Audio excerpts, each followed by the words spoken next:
Welcome here in my 7 must-haves. Plant food or herb that you must have if you love to cook. Let's start with a very obvious one right here. This is a sweet basil. I love sweet basil because I love to put it as a garnish for some food. And of course, I love to make my own pesto pasta. That is a very easy dish if I'm just on a rush. And this is also labeled sometimes as a Genovese basil. Next is holy basil. This is probably the least popular among all of these. This is also used primarily in pad karogay. That is the Thai spicy chicken, and that is so yummy. You guys must try that. And a lot of people in the US and the UK might have difficulties of finding this holy basil because it's characteristic. It's really different. Its flavor, it's a bit subtle. That's why you usually substitute it with this guy. This is a Thai basil. This one has a kind of licorice um, flavor. So this is the aroma or usually the toppings for pho. So the Vietnamese soup, very famous pho. Pho. I think this is pronounced right. That pho, but if it's beef, pho, if it's chicken. So I love to have this usually in wraps. I forgot the name of this Vietnamese dish that you need to wrap it in the rice paper together with some shrimp and some rice noodles. So this is very yummy as well. This is the one that I just love just to pick up and just eat sometimes because the flavor is just so, I don't know, nostalgic to Vietnam days, and it's yummy. It is a very good in terms of having it on a salad, just if you like it. And what I have also here together with this basil, let's just like start first with all the basil. So we have holy basil, we have the Thai basil, which is also good for soups, not just pho. But here is my love of them all. This is called lemon basil. Yeah, I'm surrounded with chickens here, but our neighbor and birds.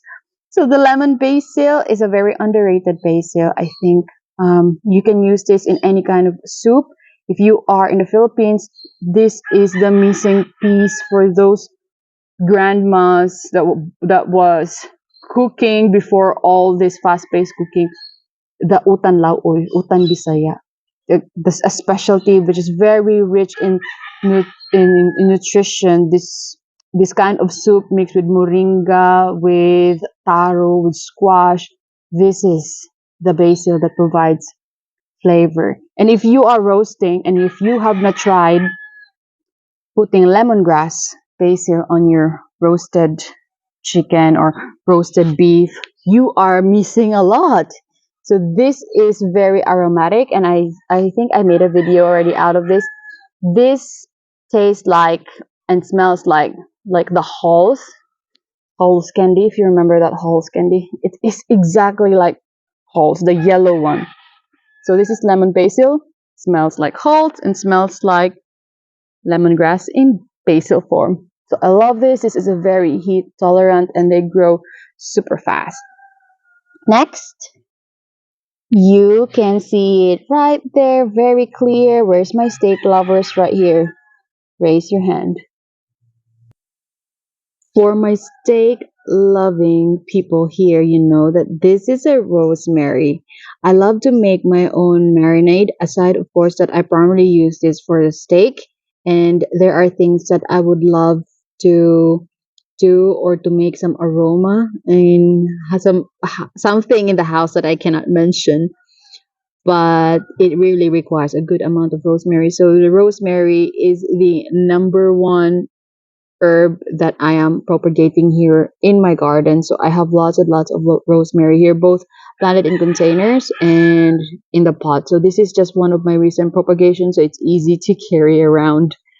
Next, of course, by the looks of it, you know what this is. This is a spring onion. So if you are starting just to have a mini container garden, you can start with spring onions because almost every dish would really require spring onions, from stir fry, from making a kind of shomai, Chinese cuisine, Vietnamese cuisine, Filipino, everything. For me, even a humba or it's like a kind of adobo. I put a spring onion, and I love my soup. I love chicken soup. I love pork soup. So all the soup would really require spring onion. So even an instant noodle, I put a spring onion and I put a lemon basil. So this is just a must have. In the Maldives, this is so expensive. Like I just wanted to cry on the prices of spring onions that it's just growing here in my garden with like almost no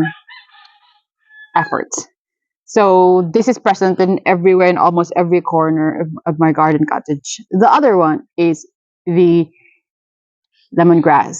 So from lemongrass chicken, from making a mungusu, from making an utan laoy, a lemongrass is a must-have. And this is, I think, an indicator of if this place is a Filipino place or a Filipino garden, if they have a moringa and if they have a lemongrass, because this is just something, especially if you're from the Visayas and Mindanao, 'cause that is just something that you usually use in every dish.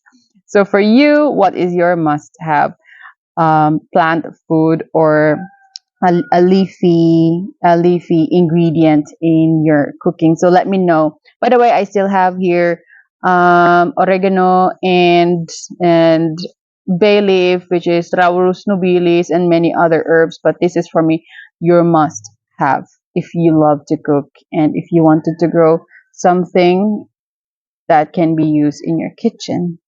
Thank you for watching.